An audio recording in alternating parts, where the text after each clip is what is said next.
Hi friends, అందరికీ simple మెథడ్లో hair band ఎలా స్టిచ్ చేసుకోవాలో చూపిస్తాను. దానికోసం వచ్చేసి క్లాత్ నేను పొడవు వచ్చేసి 12 ఇంచెస్ తీసుకున్నాను. ఎలాస్టిక్ 6 ఇంచెస్ తీసుకున్నాను. ఇది మాస్క్లకు యూస్ చేసే ఎలాస్టిక్ అండి. తర్వాత ఇలాగ క్లాత్ అనేది చిన్న ఫోల్డ్ అనేది వేసుకొని స్టిచ్ చేసుకున్న తర్వాత మళ్ళీ ఒక స్టిచ్ అనేది వేసుకోండి, ఎందుకంటే స్టిఫ్గా ఉంటుంది అనమాట. ఇలా కుట్టేసుకున్న తర్వాత దీన్ని రివర్స్ తీసుకోండి.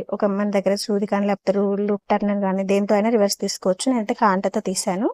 ఇలా వచ్చేసి మళ్ళీ ఎలాస్టిక్ ఇలాగ యాడ్ చేసేసుకోవాలి. మనకు బిగ్ సైజ్ ఎలాస్టిక్తో వేస్తే కొంచెం పెద్ద సైజ్ ఉంది కదా మాస్క్లది, మనకి హెయిర్ బ్యాండ్ అనేది స్టిఫ్గా ఉంటుంది అనమాట. దానికన్నా ఇది చాలా బెస్టే.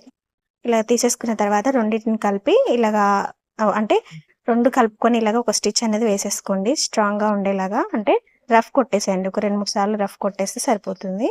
ఇలా కొట్టేసిన తర్వాత ఎక్స్ట్రా ఉన్నది ఇలా కట్ చేసి కార్నర్స్ ఇలాగ లోపలికి ఇలా ఫోల్డ్ చేసుకొని మనం సూది కానీ లేకపోతే మిషన్ టాక్ అయినా వేసుకోవచ్చు. చూడండి ఎంత నీట్గా వచ్చేసిందో. యూస్ఫుల్ అనిపిస్తే ట్రై చేయండి.